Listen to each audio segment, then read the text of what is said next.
जय श्री राम, जय श्री कृष्ण, हर हर महादेव सभी को। तो जैसे कि आज आपने टाइटल देख लिया है, आज मैं एक ऐसे नपुंसक और ब्रेनलेस ब्लॉग को एक्सपोज करने जा रहा हूँ जो इस्कॉन वालों के लिए लाइफलाइन है। आपने देखा होगा नॉर्मली जो इस्कॉन वाले होते हैं ब्रेनलेस, जिनमें ब्रेन नाम की कोई चीज़ है नहीं, तो उनके पास कोई आंसर नहीं होता, तो वो क्या करते हैं, ये जो ब्लॉग है निकाय गौरांग, उसका पोस्ट करते रहते हैं। मतलब वो दे देते कि ये लो पढ़ लो। और कितने बेचारे जो मासूम लोग होते हैं जिन्होंने शास्त्रों को पढ़ा नहीं होता, या जिनको बेसिक्स नहीं पता होते, या जिनको ये नहीं पता होता कि भाई कौन से स्क्रिप्चर्स ऑथेंटिक है और कौन से नहीं है, जिनको ये नहीं पता होता कि ये श्लोक का ट्रांसलेशन सही है भी या नहीं, वो गुमराह हो जाते हैं। तो ऐसे लोग गुमराह ना हो पाए, इसी उद्देश्य से मैं ये वीडियो बनाने चाह रहा हूँ। तो भाई देखो, मैं इस्कॉन की जो एक लाइफलाइन है ना, उसका आज खंडन कर रहा हूँ। जो नेट पे सोशल मीडिया पे इस्कॉन की लाइफलाइन है वो यही ब्लॉग है। और आपको पता होगा कि ये जो ब्लॉग लिखने वाला है वही कोरा पे हरिदास के नाम से है। लेकिन यकीन मानो, आप लोगों ने देखा होगा अभी तक कि प्रभुपाद सबसे बड़ा झूठा है, उससे भी झूठा है ये आसुरिक सोल, जिसका मैंने प्लेलिस्ट बनाई दी है इस्कॉन एक्सपोज वीडियोस में, रिफ्यूटिंग आसुरिक स्पिरिट सोल, जैसे बीइंग द स्पिरिट सोल भी कहते हैं कोरा पर। तो कोरा के जितने भी गधे हैं जो झूठे हैं, उन सबको मैं एक्सपोज कर चुका हूँ। उस स्पिरिट सोल को तो प्लेलिस्ट ही बना दी है मैंने, उसमें लगभग 20 वीडियोस है उसे एक्सपोज करते हुए। अब इस ये जो एक सबसे बड़ी जो लाइफलाइन है इस्कॉन वालों की, ब्रेनलेस लोगों की, जो एक ऐसा ब्रेनलेस ब्लॉग जो जो झूठ बोलने की सारी सीमाएं पार कर देता है, मतलब जिसकी एक एक बात भी सही नहीं है, 1% बात भी सही नहीं, वो मैं आज दिखाऊंगा, आप खुद समझ जाएंगे। तो उसका मैं आज खंडन करने जा रहा हूं, तो अच्छे से देखना। और जब भी कोई इस्कॉन वाला इस ब्लॉग की लिंक भेजे, आप उसको ये वीडियो फेंक देना उनके मुंह पे, क्योंकि वो तो ब्रेनलेस है। उन्हें तो इतनी अकल है नहीं कि भाई पहले हम देखें तो सही कि इस ब्लॉग वाले ने जो लिखा है वो सही भी लिखा है या नहीं, हाँ, रेफरेंसेस कहाँ से दिए हैं, किस किस को घुसाया है, और वहाँ पे जाके देखे हम कि वहाँ पे ऐसा लिखा भी है या नहीं। इस्कॉन वाले तो ब्रेनलेस है, उनको तो बुद्धि है नहीं, तो उनकी तो बात है ही नहीं, उनके लिए तो ये वीडियो है भी नहीं। लेकिन जो बेचारे मासूम हैं, जिनको अभी तक ज्ञान नहीं हुआ है, जिनका बेसिक्स पक्का नहीं है, और वो गुमराह हो जाते हैं या हो सकते हैं फ्यूचर में, इसी के उद्देश्य से मैं ये वीडियो बना रहा हूँ कि वो लोग गुमराह ना हो। वो लोग ये समझ जाए कि इस्कॉन के किसी भी बात पे भरोसा नहीं करना चाहिए, ना उनके ब्लॉग्स पे, ना उनके कोरा के सब बातों पे, पोस्ट पे, ना उनके वीडियोस पे नहीं करना चाहिए। वो तो आपको पता चल गया इस्कॉन एक्सपोज वीडियोस में, जो मैंने प्लेलिस्ट बनाई है आसुरिक स्पिरिट सोल पे, बीइंग द स्पिरिट सोल पे, वो सारी प्लेलिस्ट की वीडियोस देख लो तो पता चल जाएगा इनके वीडियोस पे क्यों भरोसा नहीं करना चाहिए। तो अब इनके कोरा और ब्लॉग्स पे भी क्यों नहीं करना चाहिए, उसका भरोसा भी मैं आपको आज दिला दूंगा। तो चलो शुरू करते हैं। ये बंदा क्या करता है, ये ब्रेनलेस जो इस्कॉन के लोग हैं, वो मेरा वीडियो जो है वो फैलाते हैं कि देखो इसका खंडन करो, खंडन करो। तो खंडन करने में ये लोग, पता है डिबेट में तो जीत नहीं पाएंगे कभी भी, तो खंडन करने के लिए क्या करते हैं, ऐसे ब्लॉग्स बनाते हैं और उसमें गलत गलत रेफरेंसेस, गलत गलत ट्रांसलेशंस, खुद के ही गधे जैसे इंटरप्रिटेशंस करके जो उनके ब्रेनलेस है उनको यकीन दिलाते, अरे खंडन कर दिया, अरे जीत गए हम तो, क्योंकि वो तो ब्रेनलेस है, वो लोग तो कुछ देखते हैं नहीं। तो ऐसे लोगों के लिए वीडियो नहीं है जो ब्रेनलेस है इस्कॉन के, बल्कि उन लोगों के लिए ये वीडियो बनाने वाला हूँ मैं, कि जो सच में गुमराह हो जाते हैं, जो ब्रेनलेस नहीं है लेकिन खोज प्रवृत्ति वाले भी नहीं है कि खुद जाके देखे कि ये सही लिखा भी है या नहीं। तो भाई ऐसे लोगों के लिए मैं, देखो पहले तो ये श्रीमद् भागवतम 12.5.5 अद्वैत वेदांत, इस पे इसने पोस्ट लिखा है। आपको पता है 12.5.5 पूरा अद्वैत है, वैसे तो पूरी भागवतम ही अद्वैत है, लेकिन उसमें तो हद पार कर दिया सुखदेव जी ने अंतिम उपदेश में, जो लिखा है कि भाई ऐसा अनुसंधान करो कि मैं ही परब्रह्म हूँ, मैं ही परम धाम हूँ, तब तुम्हें मुक्ति मिलेगी। तो ये तो पूरा एक निधिध्यासन की बात आ गई, लेकिन इसको भी ये लोग देखो कैसे मिस इंटरप्रेट करते हैं, वो देखने की बात है। तो मैंने तो अचिंत्य पिता भेद का खंडन किया है अपने इस्कॉन एक्सपोज वीडियोस, ऐसे तो सारे वीडियोस में किया, लेकिन स्पेशली 12.5 जो अध्याय है श्रीमद् भागवतम का, उस पर मैंने वीडियो बनाया है अचिंत्य भिदा भेद का खंडन नाम से, लेकिन वो वीडियो है इस्कॉन एक्सपोज वीडियोस नाम की चैनल पे, वो आप देख सकते हैं। अब देखो शुरू करते हैं। तो भाई पहले इसने ऑब्जेक्शन रखा, मतलब हमारा क्लेम अद्वैतवादियों का, Advait Vedanta is seen in Srimad Bhagavatam 12.5.5 where Shukdev Goswami says when a pot is broken, the portion of sky within the pot remains as the element sky. Just as before, in the same way, when the gross and subtle bodies die, the living entity within reassumes his spiritual identity.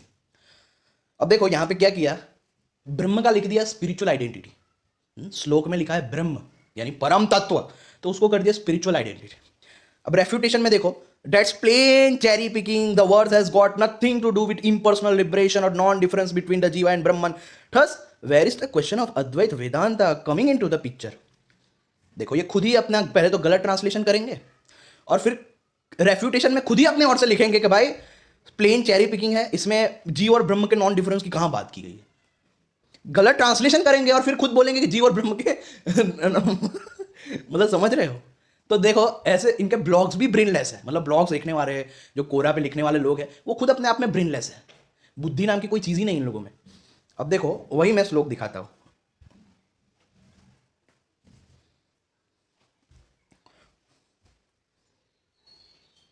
Twelve 12.5.5 ये देखो भागवत पुराण 12th स्कंड 5वां अध्याय उसका 5। ये देखो दिख रहा है, जीवो ब्रह्म संपद्यते पुनः एवं देहे मृतो जीवो ब्रह्म संपद्यते पुनः, के जैसे घड़ा फूट जाने पर आकाश पहले की ही भांति अखंड रहता है, परंतु घटाकाशता की निवृत्ति हो जाने से लोगों को ऐसा प्रतीत होता है कि महाकाश में मिल गया, वास्तव में तो वह मिला हुआ ही था। वैसे ही देहपात हो जाने पर ऐसा मालूम पड़ता है मानो जीव ब्रह्म हो गया, लेकिन वास्तव में तो वह ब्रह्म था ही, उसकी अब्रह्मता तो प्रतीति मात्र थी। दिख गया यहाँ पे जीवो ब्रह्म संपद्यते, जीवो ब्रह्म तो श्लोक में लिखा जीवो ब्रह्म संपद्यते, और इसने ट्रांसलेशन क्या किया,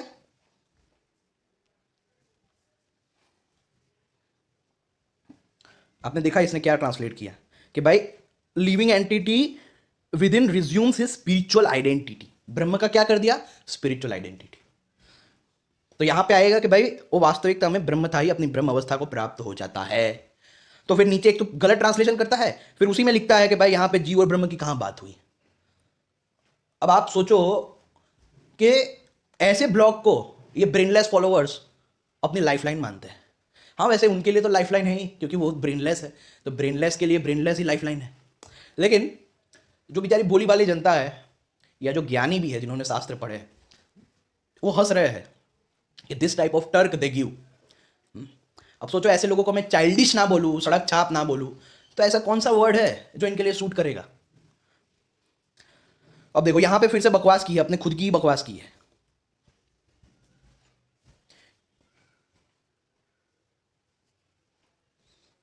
ये तो इसने पॉइंट्स रखे हैं जो उसमें है, तो यहाँ पे तो ऐसा कुछ नहीं है। ये देखो यहाँ पे फिर से गलत translation, the snake bird Takshak sent by the curse of Brahmin will not burn your true self, the agents of death will never burn such a master of the self as you, for you have already conquered all dangers on your path back to Godhead. इनका यही है, back to God head अपने आप से लिख देंगे। अब ये इसी वर्ड्स को मैं आपको दिखाता हूं श्लोक में क्या है।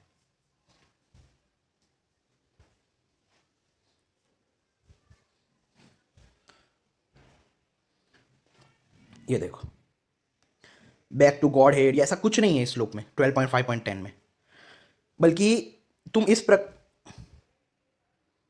देखो उसने तो वो भी गलत लिखा था, 12.5.9 है ये वाला। हे राजन, तुम अपनी विशुद्ध एवं विवेकवती बुद्धि को परमात्मा के चिंतन से भरपूर कर लो और स्वयं ही अपने अंतर में स्थित परमात्मा का साक्षात्कार करो। देखो तुम मृत्यु की भी मृत्यु हो, तुम स्वयं ईश्वर हो। ब्राह्मण के शाप से प्रेरित तक्षक तुम्हें भस्म न कर सकेगा। अजी तक्षक की तो बात ही क्या, स्वयं मृत्यु और मृत्यु का समूह भी तुम्हारे पास तक न फटक सकेंगे। इसमें बैक टू गॉड हेड जैसा कुछ नहीं है, आप श्लोक भी देख सकते हैं। तो ये लोग देखो कितने बड़े पाखंडी है, कितना मतलब अज्ञानता का फायदा उठाते हैं, ये देखने वाली चीज है। आगे देखते हैं अब।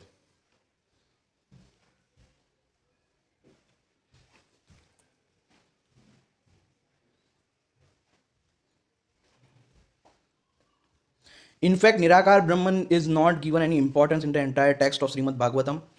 How do Advaitins even expect Sukadeva Goswami to exchange Vaikuntha Dham, Vasana, with impersonal liberation suddenly at the end of the book? ये देखो ये कितने बड़े पाखंडी है। देखो सबसे पहले तो मैं अपने डिस्क्रिप्शन में ये धाम का जो पाखंड है ना इनका, वो एक्सपोज कर चुका हूँ। मैं अपने डिस्क्रिप्शन और अपने पिन कमेंट में मैं लिंक डाल दूंगा कि कृष्ण ने गीता में किस परम धाम की बात की है, या उपनिषदों में तद विष्णु परमम पदम और ये सबका क्या मतलब है। सबसे पहले तो मैं ये समझा चुका हूँ, धाम का मतलब ये है आश्रय, क्योंकि ब्रह्म जो है वो सर्वव्यापक चैतन्य है और उसके ऊपर ही सब आश्रित है। कहते हैं ना कि ब्रह्म जो है उससे सब उत्पन्न हुआ है, उसके अंदर सब स्थित है और उसमें सब चला जाता है, तो उसके अंदर सब स्थित है, यानी वो सबका आश्रय है। और धाम यानी क्या, आश्रय। तो उस ब्रह्म को ही, ब्रह्म की स्थिति को अचीव करना ही परम धाम को अचीव करना है। ये मैंने खुद गीता से प्रूव किया है, कृष्ण की बातों से। ये आप मेरी प्लेलिस्ट है विच परम धाम इज मेंशन्ड इन गीता, वो आप देख सकते हैं। अच्छे से मैंने परम धाम के नाम पे जितने भी पाखंड है उसका खंडन कर दिया है। तो ये खुद ही अपने आप से फालतू बातें लिखते हैं और खुद ही खंडन करने का दावा करते हैं, स्लेव्स है। और ये वाला तो अगर आप पढ़ेंगे ना तो हंस हंस के मर जाएंगे। मतलब ब्रेनलेसनेस की हद क्या होती है वो आपको यहां पे पता चलेगी। ये देखो, ये 12.5.11 हिंदी वाले में 12.5.10 है ये श्लोक। तो ये वाला जो निधिध्यासन वाला है कि भाई सुखदेव जी कह रहे हैं अनुसंधान करो कि अहम ब्रह्म परम धाम ब्रह्माहम परमम पदम एवं समीक्ष्य च आत्मानम आत्मन्य अध्यय निष्कले। You should consider I am non different from the absolute truth. देखो नॉन डिफरेंट, अहम ब्रह्म, ये नॉन डिफरेंट अपने आप लिखा है ये, बल्कि यहां पे आएगा I am the absolute truth. हाँ, क्योंकि अहम ब्रह्म परम धाम ब्रह्माहम परमम पदम, यानी परम ब्रह्म भी मैं हूं, परम धाम भी मैं हूं और परम पद भी मैं ही हूं। इस प्रकार का अनुसंधान करो। तो ये देखो क्या लिखा है, truth the supreme destination is non different from me. ये तो सही है। देखो यहां पे इतनी गड़बड़ी नहीं की, ट्रांसलेशन में इतनी गड़बड़ी नहीं की, क्योंकि प्रभुपाद ने ये ट्रांसलेशन किया है, इसलिए ये चाहकर भी गड़बड़ी नहीं कर सकता। प्रभुपाद ने ये ट्रांसलेशन किया है, the supreme destination is non different from me. तो तुम लोग कहाँ जाने की बात करते हो जब तुम्हारे ग्रंथ खुद कहते हैं कि परम धाम मैं ही हूँ, ये मैं है वही है परम धाम। और कृष्ण ने भी वही कहा है कि मैं धाम हूँ। हाँ, मैं जो सर्वव्यापक चैतन्य हूँ वो धाम हूँ। क्यों? क्योंकि वो अंडरलाइंग रियलिटी है, वो अधिष्ठान है, उसके ऊपर सब टिका हुआ है। इतनी सी बात लोगों को समझ नहीं आती क्योंकि लोगों में ब्रेन कहाँ है। तो इसको ये देखो रिफ्यूटेशन में क्या लिखता है, दिस इटसेल्फ रिफ्यूट अद्वैत। ये देखो बोलता है दिस इटसेल्फ, यानी ये बात जो अद्वैत ये पूरी तरह अद्वैतवाद को ही स्थापित कर रही है। तो इसको ये ब्रेनलेस लिखता है कि दिस इटसेल्फ रिफ्यूट्स अद्वैत।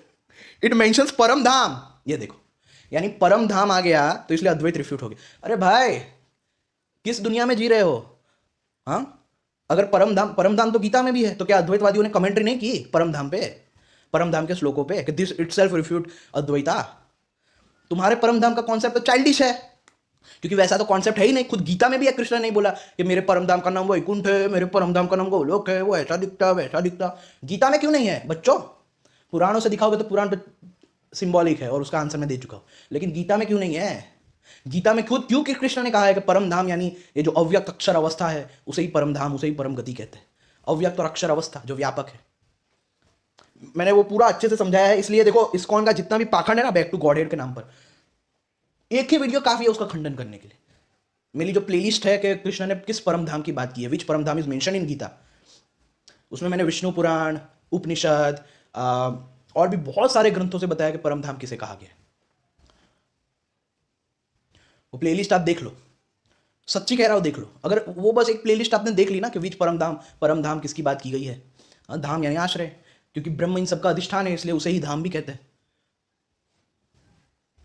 और यहां पे ये सुखदेव जी ऐसा बोल रहे हैं कि ऐसा अनुसंधान करो कि मैं ही परम धाम। तो इसको ये लिख रहा है कि this itself refutes Advaita. It mentions param dham the supreme destination about that is Vaikuntha. ये तो अपनी ओर से बता रहा है ना वैकुंठ, इसमें कहां लिखा है? It mentions paramam padam the supreme destination. Sukhdev Goswami has got no interest in kaivalya moksha or the nirakar Brahman, he is interested in Lord Hari and dham vasana attaining Vaikuntha. ये देखो, यानी सुखदेव जी कह रहे हैं परीक्षित को कि ऐसा अनुसंधान करो कि मैं ही परम धाम हूं, अहम परम धाम। ये खुद भी लिख रहा है the supreme destination is non different from me. अहम ब्रह्म परम धाम ब्रह्मा अहम परमम पदम। ये अहम जो है, ये आईएनएस जो है वही परम पद है, परम धाम भी वही है। तो इसको ये बोल रहा है, लिख रहा है कि इसका मतलब ये है कि I want to go to Vaikuntha, मुझे वैकुंठ जाना है। तो आपने देख लिया इनको एक्चुअली में जो लालच है वो धाम की ही लालच है। धाम नहीं, क्योंकि धाम का मतलब तो पूरा अद्वैतवादी है। लोक की ही लालच है इनको। इन चाइल्डिश सड़क छाप लोग जो आपको दिखाते हैं हम तो सेल्फलेस लव करते हैं, एक्चुअली में इनको लोकास की ही लालच है, यकीन मान लो। इसलिए ये लोग पूरे हर जगह सबको लालच देते फिरते, गोलोक की टिकट, इसकी टिकट, उसकी टिकट। ये कोई इनका सेल्फलेस लव नहीं है, समझ में आया? ये जो ड्रामा नाटक आपके सामने करते हैं ना, वो सब इनकी लालच है। जैसे वो मुसलमानों को जन्नत की लालच है, कोई अल्लाह से प्रेम नहीं है उनको, जन्नत की लालच है। और ये क्रिश्चियंस लोगों को ये हेवन की लालच है। और जो भोले भाले ब्रेनलेस लोग होते हैं उन्हें लगता है देखो कितना प्रेम है भगवान के प्रति। तो यही फ़र्क है चाइल्डिश लोगों में और मैच्योर लोगों में, रिलीजियस लोगों में, ब्लाइंड बिलीवर्स में, और स्पिरिचुअल लोगों में, सीकर्स में। अब यहाँ पे सुखदेव जी ये कह रहे हैं कि ऐसा अनुसंधान करो कि मैं ही परम धाम हूँ। तो इसको ये लिख रहा है कि इसका मतलब ये है कि सुखदेव जी चाहते हैं कि भाई he is interested in Lord Hari and dham vasana attaining Vaikuntha, यानी मैं वैकुंठ को अटेन करना चाहता हूं। देखो कितनी बड़ी चाइल्डिशनेस है ये। मतलब देखो ऐसे ऐसे ब्रेनलेस लोग भरे हैं इस्कॉन में, और ऐसे ब्रेनलेस लोग ब्लॉग्स लिखते हैं। तद विष्णुम परमम पदम, ओहो हो पदम को एबोर्ड कर दिया, वाह। और विश्व भाई इसका आंसर मैं देख, इसलिए मैंने बोला कि ये उपनिषदों को कोट करते हैं ना, उपनिषद जो मेन है उसमें कोई डिस्क्रिप्शन है ही नहीं कि ये ऐसा दिखता है वैसा दिखता है। मैंने ये वर्ड्स भी समझाया है अपने परम धाम वाले वीडियो में, वो मैं डिस्क्रिप्शन में लिंक डाल दूंगा, अब तो देखना ही देखना वो वीडियो। और यहाँ पे परम पद यानी विष्णु, व्यापक, विष्णु का मतलब ये होता है व्यापक, और परम पद यानी अवस्था। कहता है ना पद कि तुम कलेक्टर के पद पर हो, तुम इंद्र के पद पर हो, तुम ब्रह्मा के पद पर हो। तो पद यानी क्या है? स्थिति, उस पोस्ट पे हो। तुमने ये पद प्राप्त कर लिया, तो पद यानी क्या है? तुम उस स्थिति में हो, तुमने ये स्टेट या तुमने ये अवस्था प्राप्त कर ली। तो तद विष्णुम परमम पदम का मतलब यह है कि तुमने अपनी व्यापक अवस्था प्राप्त कर ली, जो तुम व्यापक हो उस रूप में तुम स्थित हो गए। लेकिन क्योंकि लोग अज्ञानी हैं, इसी का फायदा उठाया जाता है, और क्या करें।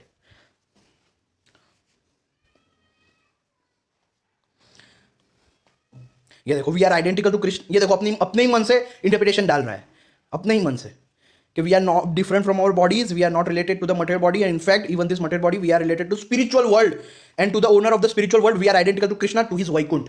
देखो कितनी लालच है इनको वैकुंठ की। We belong to him, now it's the time to return to him. यानी मैं ही परम ब्रह्म हूं, मैं ही परम धाम हूं, मैं ही परम पद हूं का मतलब यह है कि मुझे परम धाम जाना है, मुझे परम ब्रह्म को प्राप्त करना है, मुझे ये करना है, मुझे वहां जाना है। आपने देखा इन लोगों ने हमारे सनातन धर्म को कितना चाइल्डिस्टिक बना दिया है।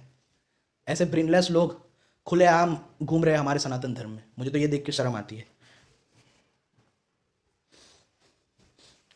और हाँ ये देखो, रुको, ये हमेशा ये कोट करते हैं ना कि भाई ये देखो स्वयं कहा है कि pure devotee who is attached to the activities of devotional service.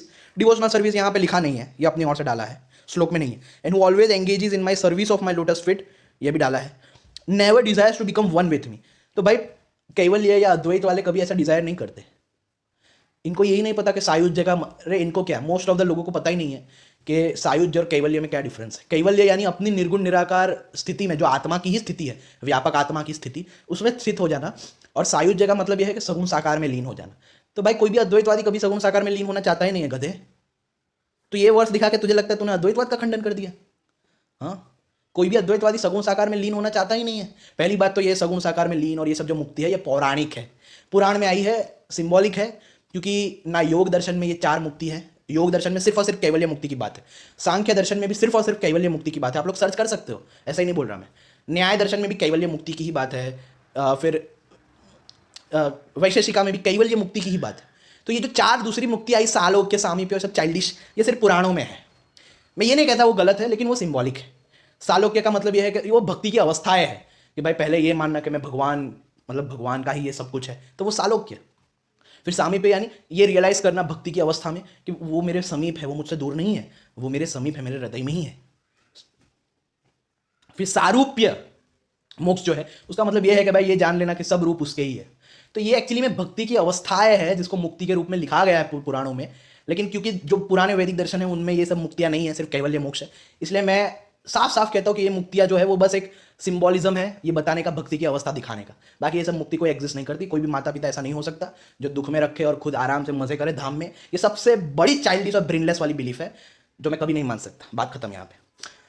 तो भाई अब ये देखो, इसने देवी भागवतम को कोट किया। देखो जब इनका मन आए देवी भागवतम कोट कर देते हैं, जब मन आए देवी भागवतम को इनऑथेंटिक बता देते हैं।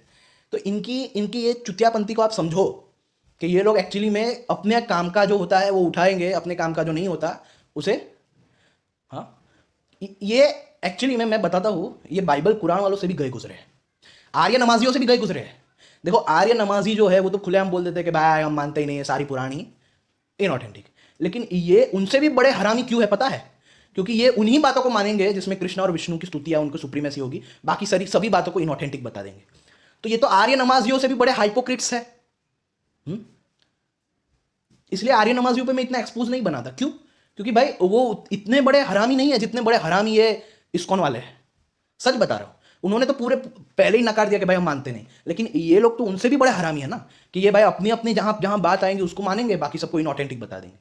तो ये तो उनसे भी बड़ी हाइपोक्रेसी है, आर्य नमाजियों से भी बड़े चोर है ये तो। मानते हो ना कि आर्य नमाजियों से भी बड़े चोर ये लोग हैं। ऐसी चोरपंथी तो बाइबल कुरान वाले भी नहीं करते। सच में दिस पीपल आर वर्स्ट।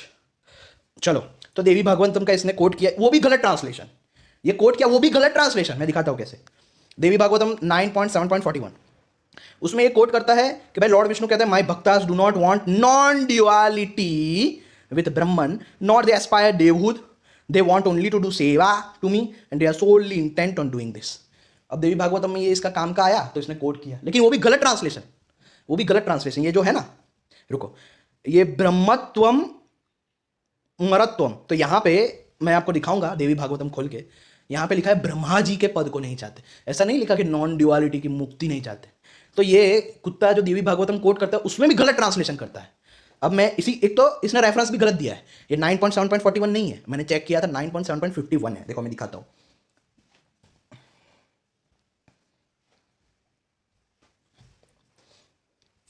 ये देखो देवी भागवत दिख रहा है 9.8.51, ये देखो न दिख रहा है, यही है वो वाला ब्रह्मत्वमरत्वम वाह।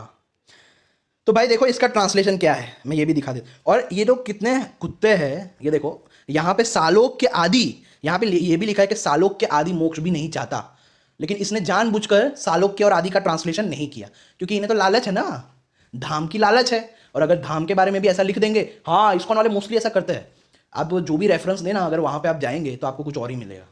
जैसे यहाँ पे सुखम मुक्तिम सालोक के आदि चतुष्टयम, यानी जो 4 प्रकार की मुक्ति है, सालोक्य, सामीप्य, सारूप्य, वो भी नहीं चाहता। तो इसने क्या लिखा, इसने ट्रांसलेशन में उसको ट्रांसलेट ही नहीं किया। रुको फिर से मैं दिखाता हूं, देखो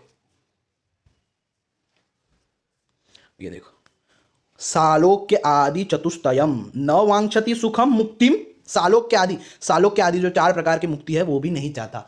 लेकिन क्योंकि वो लोग ये चाहते हैं, ये तो बैक टू गॉड हेड करते रहते हैं, तो इसलिए उसका ट्रांसलेशन ही नहीं किया, सिर्फ इसका ट्रांसलेशन कर दिया यहाँ से, ये ब्रह्म के साथ एकत्व नहीं चाहते, और यहाँ पे ब्रह्म के साथ एकत्व की बात भी नहीं, वो भी गलत ट्रांसलेट किया। मतलब ये देखो कितने बड़े चोर हैं, ऐसे लोग जिंदा है, ये मेरे लिए शर्म की बात है। अब मैं दिखाता हूँ आपको फिर से।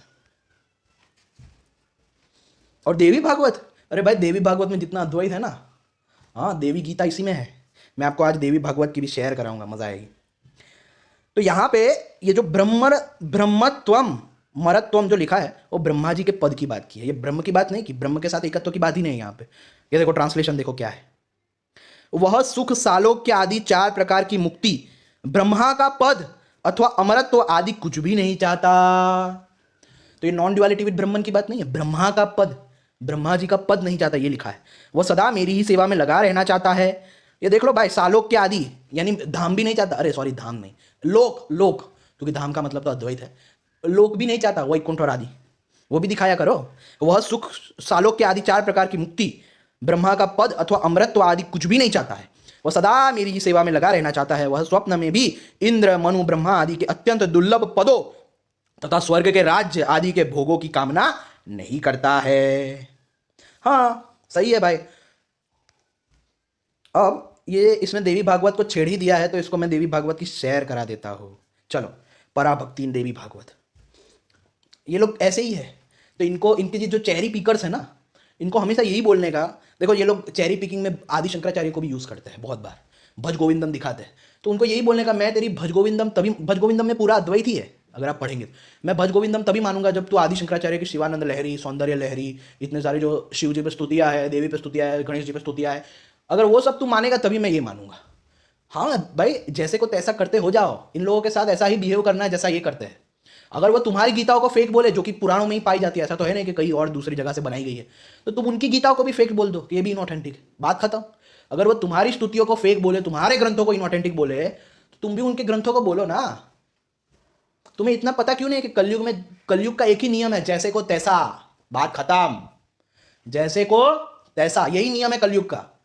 अब इसीलिए कृष्ण जो थे वो कलयुग के लिए ही उन्होंने लास्ट लास्ट में आकर सिखाया कि कैसे जैसे को तैसा करना चाहिए। कृष्ण से बड़ा जैसे को तैसा करने वाला कोई नहीं है। कृष्ण से बड़ी राजनीति किसी को नहीं आती है, याद रखो। और ये खुद को कृष्ण भक्त बोलते हैं, लेकिन कृष्ण के एक गुण नहीं है इनमें। तो भाई ये देखो, देवी भागवत में ही देवी गीता भी है, यहाँ पे अलग अलग प्रकार की भक्ति बताई है देवी माँ ने, लेकिन सबसे सर्वश्रेष्ठ भक्ति जो है वो यहाँ से देखो। यहाँ पे तो पहले बताया भेद बुद्धि का सहारा लेकर की गई यह सात्विक की भक्ति पराभक्ति की प्राप्ति कराने वाली होती है, यानी सात्विक भक्ति से भी ऊंची पराभक्ति है। अब हम देखें कि पराभक्ति में क्या होता है। पूर्व में कही गई तामसी और राजसी दोनों भक्तियां पराभक्ति की प्राप्ति का साधन नहीं मानी गई, यानी तामसिक और राजसिक भक्तियां जो होती है उससे पराभक्ति नहीं मिलती, लेकिन सात्विक भक्ति से पराभक्ति मिलती है। तो वो पराभक्ति क्या है, मैंने इतने सारे वीडियोस बनाए कि पराभक्ति इज अद्वैत रियलाइजेशन। देखो देवी भागवत में माता भी वही बोल रही है कि अब मैं पराभक्ति का वर्णन कर रही हूं, आप उसे सुनिए। नित्य मेरे गुणों का श्रवण और मेरे नाम का संकीर्तन करना, कल्याण एवं गुण स्वरूप रत्नों की भंडार मुझ भगवती में तैल धारा की भांति अपना चित्त सर्वदा लगाए रखना, किसी प्रकार की हेतु भावना कभी नहीं होने देना, सामीप्य साष्टी सायुज्य और सालोक्य मुक्तियों की कामना न होना। इन गुणों से युक्त जो भक्त मेरी सेवा से बढ़कर किसी भी वस्तु को कभी श्रेष्ठ नहीं समझता और सेव्य सेवक की उत्कृष्ट भावना के कारण मोक्ष की आकांक्षा नहीं रखता, परम भक्ति के साथ सावधान होकर जो मेरा ही ध्यान करता है, मुझ में तथा अपने में भेद बुद्धि छोड़कर अभेद बुद्धि रखते हुए, देखो मुझ में तथा अपने में भेद बुद्धि कि मैं तो अलग हूं, माता अलग है, ऐसी भेद बुद्धि को छोड़कर अभेद बुद्धि रखते हुए मुझे नित्य जानता है, सभी जीवों में मेरे ही रूप का चिंतन करता है, जैसी प्रीति अपने प्रति होती है वैसे ही दूसरों में भी रखता है, चैतन्य पर ब्रह्म की समान रूप से सर्वत्र व्याप्ति समझकर, चैतन्य पर ब्रह्म की समान रूप से सर्वत्र व्याप्ति समझकर किसी में भी भेद नहीं करता। देखो यानी पराभक्ति को कहा गया है भाई अद्वैत अवस्था।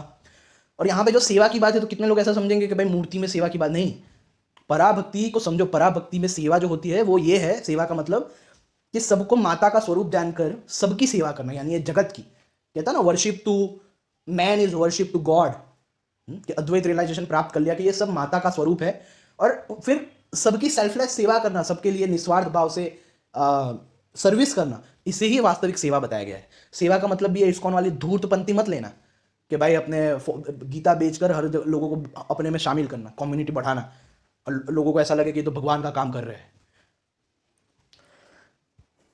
किसी में भी भेद नहीं करता, सर्वत्र विद्यमान सभी प्राणियों में मुझ सर्वस्वरूपिणी को विराजमान जानकर मेरा नमन तथा पूजन करता है। चांडाल तक में मेरी ही भावना करता है, चांडाल तक में मेरी ही भावना करता है।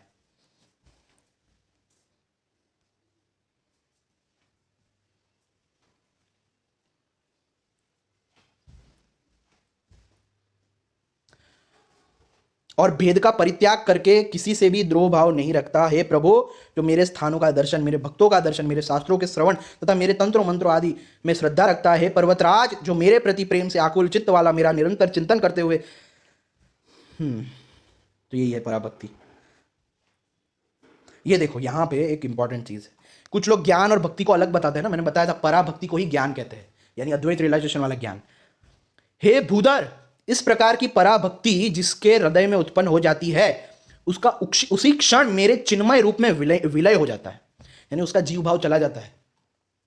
भक्ति की जो पराकाष्ठा है उसी को ज्ञान कहा गया है। ये देखो, भक्ति की जो पराकाष्ठा यानी जो पराभक्ति है उसी को ज्ञान यानी अद्वैत रूपी जो ज्ञान, नॉन ड्यूअल रियलाइजेशन है, वो कहा गया है। और वही वैराग्य की सीमा भी है, क्योंकि ज्ञान प्राप्त हो जाने पर भक्ति और वैराग्य ये दोनों ही स्वयं सिद्ध हो जाते हैं। हे नग, मेरी भक्ति करने पर भी जिसे प्रारब्धवश मेरा ज्ञान नहीं हो पाता वह मेरे धाम मणिद्वीप में जाता है, वहां जाकर समस्त प्रकार के भोगों में अनासक्त होता हुआ वह अपना समय व्यतीत करता है। नग, अंत में उसे मेरे चिन्मय रूप का सम्यक ज्ञान हो जाता है। उस ज्ञान के प्रभाव से वह सदा के लिए मुक्त हो जाता है, क्योंकि ज्ञान से ही मुक्ति होती है। माता ने भी बता दिया, देवी भागवत में, देवी गीता में बता दिया कि भाई क्योंकि ज्ञान से ही मुक्ति होती है, इसमें संदेह नहीं। इस लोक में जिस व्यक्ति को हृदय में स्थित प्रत्येक आत्मा का स्वरूप बोध हो जाता है, मेरे ज्ञान परायण उस भक्त के प्राण उत्क्रमण नहीं करते, अर्थात इस शरीर में ही प्राणों का लय हो जाता है। जो मनुष्य ब्रह्म को जान लेता है वह स्वयं ब्रह्म का ही रूप होकर उसी ब्रह्म को ही प्राप्त हो जाता है। इसने देवी भागवत कोट की, मैंने देवी भागवत से ही देखो क्या क्या दिखा दिया आपको, देख लिया। अब वो 12.5.5 का जो पाखंड इसने किया है वो मैं फिर से रिवाइज करा देता हूं, जिसमें स्वयं सुखदेव परमहंस जी जो है वो श्रीमद् भागवतम में बोल रहे हैं कि भाई अजी ऐसा अनुसंधान करो कि तुम ही सर्वाधिष्ठान यानी अधिष्ठान, अधिष्ठान अंडरलाइंग रियलिटी, परम पद, परम धाम, पर ब्रह्म हो, सर्वाधिष्ठान ब्रह्म मैं ही हूं। इस प्रकार तुम अपने आप को अपने वास्तविक एक रस अनंत अखंड स्वरूप में स्थित कर लो। उस समय अपनी विषैली जीभ लपलपता हुआ अपने होठों के कोने चाटता हुआ तक्षक आए और अपने विषपूर्ण मुखों से तुम्हारे पैरों में दस ले। कोई परवाह नहीं बेटा, तुम अपने आत्म स्वरूप में स्थित होकर इस शरीर को और तो क्या सारे विश्व को भी अपने से पृथक न देखोगे, क्योंकि तुमने वो व्यापक अवस्था प्राप्त कर ली होगी। तो देखो, मतलब मैंने अभी तक सिर्फ आपको इसका एक मतलब ब्लॉग का एक टॉपिक दिखाया और एक टॉपिक में ही इसने इतने सारे पाखंड किए। हाँ, एक तो ब्रेनलेस आंसर्स देता है, गलत ट्रांसलेशंस करता है और फिर रेफ्यूटेशन का दावा करता है। और रही बात परम धाम परम पद की, तो देख लो भाई, विष्णु पुराण से ही देख लो। विष्णु पुराण में खुद ये विष्णु पुराण 6.5.68 में लिखा है कि परम तद विष्णुम परमम पदम किसे कहते हैं? That which is imperceptible, undecaying, inconceivable, unborn, inexhaustible, indescribable, which has neither form nor hands nor feet, which is almighty, omnipresent, eternal, the cause of all things and without cause, permeating all, जो सबको व्याप्त करके रखता है, itself unpenetrated and from which all things proceed, जिससे सब उत्पन्न होता है। मैंने कहा था ना, ये ब्रह्म को ही परम पद कहा, परम धाम और परम पद कहा गया, क्योंकि धाम यानी क्या? आश्रय, जिसके ऊपर ये सब एग्जिस्ट कर रहा है। हाँ, वो कोई ऐसा मतलब धाम मतलब कोई लोक की बात नहीं है, ये हटा दो अपने माइंड से। पुराण तो सिंबॉलिक है, खुद देखो गीता में किसे धाम कहा है कृष्ण ने, कि वो जो अव्यक्त अक्षर है उसे ही धाम कहते हैं, वही परम गति भी है। यानी अव्यक्त अक्षर का जो सनातन भाव है, अवस्था है, मैंने पूरा समझाया है। अगर आपको धाम रिलेटेड कोई भी डाउट है ना, तो एक ही वीडियो मेरा काफ़ी है, जो 1 घंटे से ऊपर मैंने बनाया, 1 आवर 5 मिनट्स जितना है, कि कृष्ण ने किस परम धाम की बात की है। प्लेलिस्ट भी है अलग से, लेकिन मैं अपने डिस्क्रिप्शन और पिन में डाल दूंगा वो वीडियो, कि कृष्ण ने किस परम धाम की बात की है गीता में। वो पूरा देखना, उसमें सिर्फ गीता नहीं, भागवतम से भी, विष्णु पुराण से भी, उपनिषदों से भी मैंने समझाया है।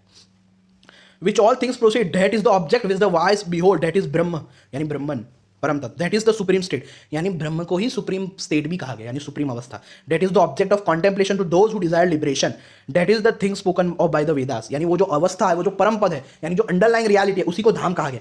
That the infinitely subtle supreme condition of Vishnu. देखा, तो धाम भी कोई ऊपर बैठा नहीं है कि वहां पे कहीं और है। खुद विष्णु पुराण में तद विष्णु परम पदम का मतलब समझाया गया है, कि वो मैंने अपने वो वीडियो में अलग अलग जगहों से भी विष्णु पुराण से समझाया है कि परम पद परम धाम किसे कहते हैं। तो वो वीडियो पूरा देख लेना, इस्कॉन के सभी पाखंड का खंडन एक ही वीडियो काफ़ी है।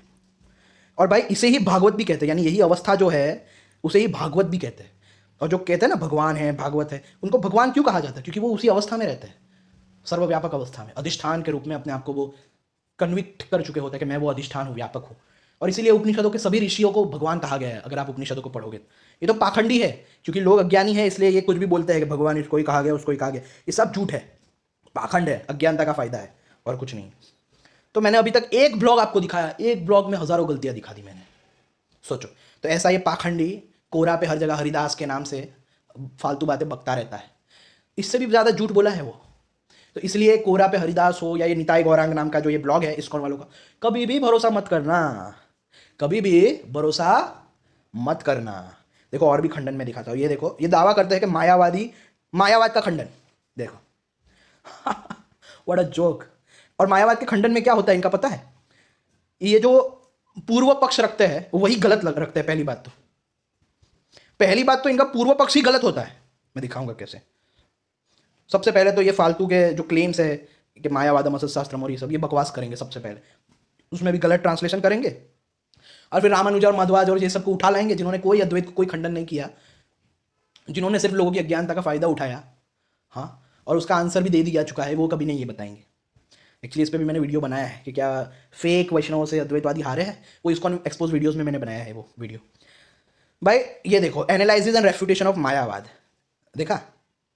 तो सबसे पहले ये क्या करते पता है? ये अद्वैत जो मानता ही नहीं है वो अपनी ओर से थियरी बता देते हैं और फिर उसको खंडन करने का नाटक करते हैं। दावा क्या, नाटक करते हैं। मतलब जो हम नहीं मानते, आपने देखा होगा इस्कॉन वाले ऐसा ही करते हैं। पहले तो झूठ बताएंगे कि भाई अद्वैतवाद में सगुण साकार को मानते ही नहीं, सिर्फ निर्गुण निराकार को मानते हैं। फिर आदि शंकराचार्य भज गोविंदम दिखा, ये बोल के बता देंगे कि देखो ये तो कृष्ण के भक्त है इसलिए तुम्हें ये बनना है। मतलब कितने बड़े चाइल्डिश है ये लोग। तो ये क्या करते हैं, पूर्व पक्ष ही गलत लेते हैं और फिर उसको खंडन करने का नाटक करते हैं। अब देखो, खंडन तब किया जाए ना कि जब पूर्व पक्ष सही लिया, अब क्योंकि लोगों को बेसिक्स पता नहीं होता अद्वैत का, तो इनके जो ब्रेनलेस फॉलोअर्स होते हैं उन्हें लगता है अरे वाह अद्वैत में ये था, अच्छा उसका खंडन यहाँ पे हो गया, अरे वाह, और फिर हर जगह बांटते रहते हैं कि देखो खंडन हो गया, खंडन हो गया। इसमें मैंने इसके सारे ब्लॉग्स देखे हैं, सब के सब गलत है, कुछ कुछ ही सही गलती से बोल दिया होगा, बाकी सब गलत ही बोला है इसने। अरे अद्वैत का पक्ष ही गलत लेते हैं ये लोग, अद्वैत जो मानता ही नहीं, इन लोगों ने खुद का अद्वैत बना के रखा है, खुद का ही अद्वैत बना के उसको मिस इंटरप्रेट करके बताते हैं ताकि उसको इलॉजिकल प्रूव कर सके, और फिर नीचे खंडन करने का नाटक करते हैं। ये जितने भी इस्कॉन वाले, इवन मध्वाचार्य ने ऐसा किया है, उसने अद्वैत का मतलब ही गलत लिया अपने भाष्यों में, कमेंट्री में, अद्वैत जो मानता ही नहीं खुद का ही मत बना दिया। और ये देखो ये बदमाश लोग, इनकी आधी से ज्यादा जिंदगी जो है ना वो दूसरे देवी देवताओं के ग्रंथों को इंटरपोलेटेड इनऑथेंटिक प्रूव करने में ही जाती है इस्कॉन वालों की। आप लोग बोलते हो ना कि ये लोग सनातन धर्म का प्रचार करते हैं, अरे सुअर हो, तुमसे बड़ा अज्ञानी कोई नहीं है। ये सुअर कोई सनातन धर्म का प्रचार नहीं करते, ये इतना बाइबल कुरान वालों पर भी नहीं बोलते जितना ये सुअर लोग सनातन धर्म के ही दूसरे ग्रंथों को या दूसरी फिलोसॉफी को या दूसरी फिलोसॉफी के आचार्यों को गंदा गंदा बोलने में टाइम वेस्ट करते हैं ना। जिनको पता है उनको तो सब पता है, इसलिए बिल्कुल भी ये मत बोलो सनातन धर्म का प्रचार, वो तो बोलना ही मत। इस्कॉन एक्सपोज वीडियोस में जाके वो जो मेरा एक video Jewish swami, I am a Jewish swami, जो बोल रहा है प्रभुपा, उसके वीडियोस देख लो। उसके लिए इन लोगों के लिए कुरान और बाइबल अथॉरिटी है, लेकिन हमारे ही सनातन धर्म के दूसरे ग्रंथ जो है उसको इंटरपोलेशन और ये सब बोलते फिरेंगे। देखो ये देखो, अब ये क्या करेंगे पता है, ये क्या करेंगे पता है, ये क्या करते हैं पता है। अब जो दूसरे ग्रंथों को इनऑथेंटिक बोलिए, देखो देवी भागवतम को भी एक तरफ देवी भागवतम ये यूज करता है अपने आंसर में गलत ट्रांसलेशन करके, और दूसरी ओर देवी भागवतम को ही इनऑथेंटिक बताता है अपने पोस्ट में। तो इस्कॉन वालों की पूरी जिंदगी बस इसी में चली जाती है कि कैसे हम दूसरे सनातन धर्म के दूसरे देवी देवताओं के भक्तों को, उनके ग्रंथों को, उनके भगवानों को नीचा दिखाए, इनऑथेंटिक बताए। इनकी आधी से ज्यादा जिंदगी इसी में चली गई है। हाँ, और ये देखो ये शिव पुराण,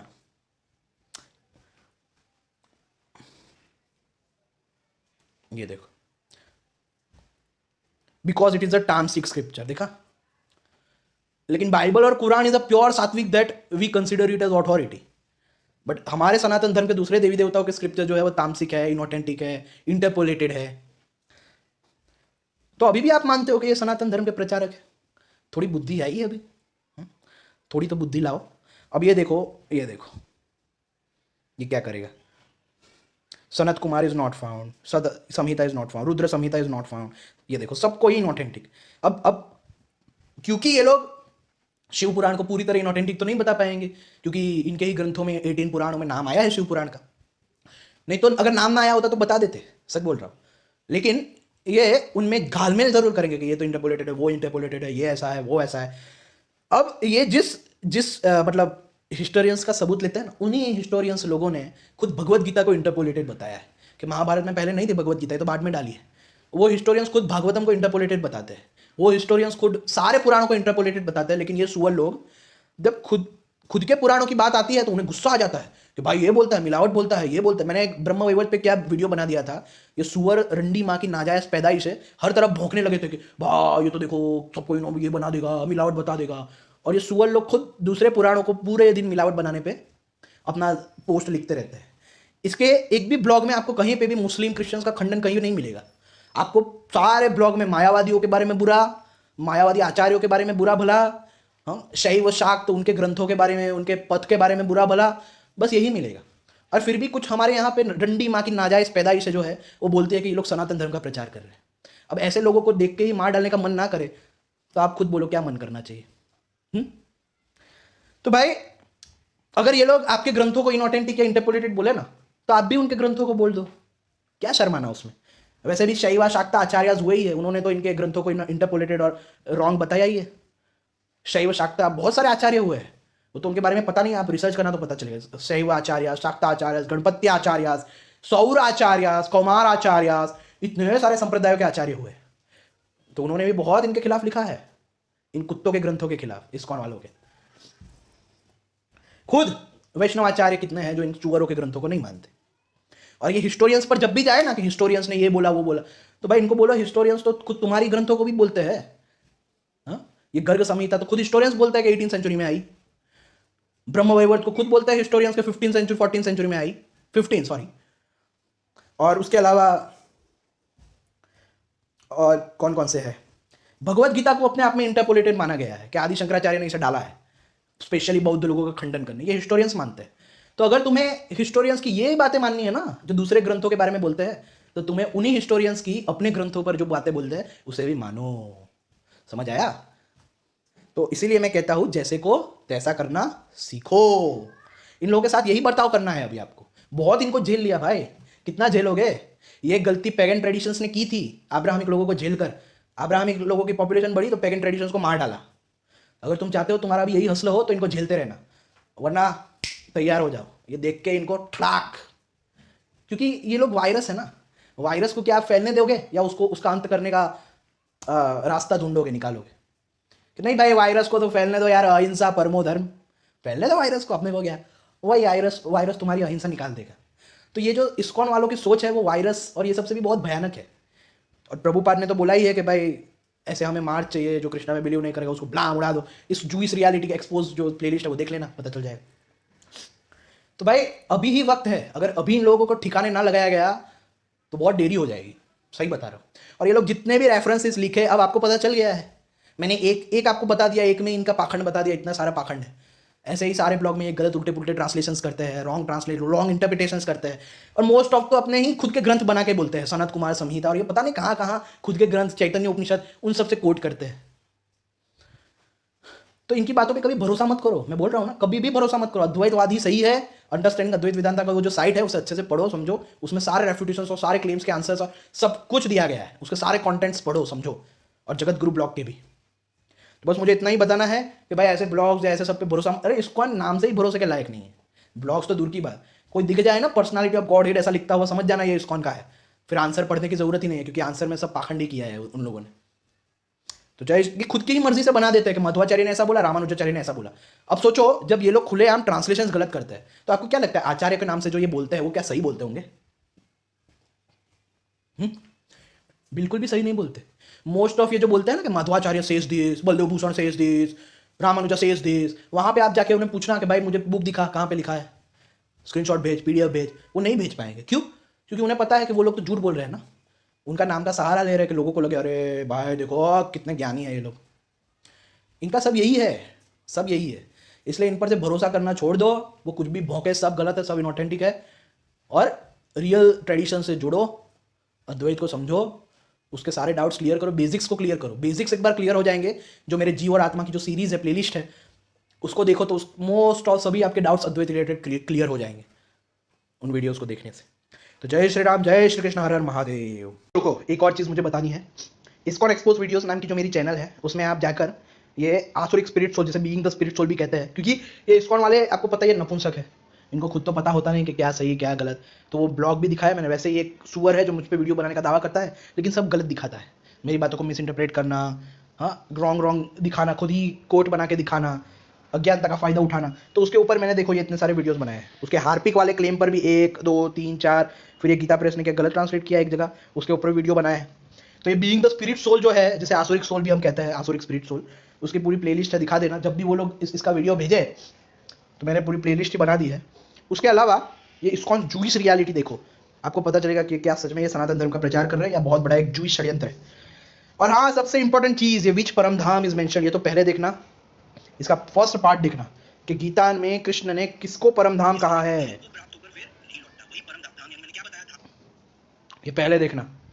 अगर आपने सिर्फ ये वीडियो देख लिया ना पार्ट 1, परम धाम के रिलेटेड सारे डाउट्स आपके नष्ट हो जाएंगे, सबके सब, सबके सब। पार्ट 2 भी देख लेना। पार्ट 2 में मैंने उसका आंसर दिया है कि भाई पुराणों में जो ये लोकास का मेंशन होता है, कुछ कुछ जगह डिस्क्रिप्शन मिलता है, वो क्यों होता है। तो उसका आंसर भी खुद पुराणे दे रही है कि वो तो बस लोगों को आकर्षित करने के लिए, स्पिरिचुअलिटी की ओर आकर्षित करने के लिए ये सब दिया जाता है। ये खुद भागवत पुराण से मैंने दिखाया है, खुद ऋषि कह रहे हैं कि तो बस लोगों को आकर्षित करने के लिए ये मैंने, मतलब ये पुराणों में ये बातें कुछ कुछ जगह होती है कि वो लोग स्पिरिचुअल मार्ग में आ जाए। इसलिए ये पार्ट 1 पार्ट 2 अच्छे से देखना, क्योंकि सभी रिलीजियस जितने भी सेक्ट है, सबका धंधा ये लोकास की लालच दिखाकर ही चल रहा है। तो सबसे इंपॉर्टेंट चीज़ वही है, उसको एक्सपोज करना, उसकी रियलिटी बताना। तो बस इतना कहना है मुझे इस्कॉन एक्सपोज वीडियोस नाम की चैनल। और बिल्कुल भी डरना मत, या आसुरिक स्पिरिट सोल के ऊपर सारे वीडियोस मैंने बनाए हैं। जब भी ये इसके पाखंडी लोग उसके वीडियोस भेजे तो मेरी प्लेलिस्ट फेंक देना उनके मुंह पे। तो जय श्री राम, जय श्री कृष्ण, हर हर महादेव।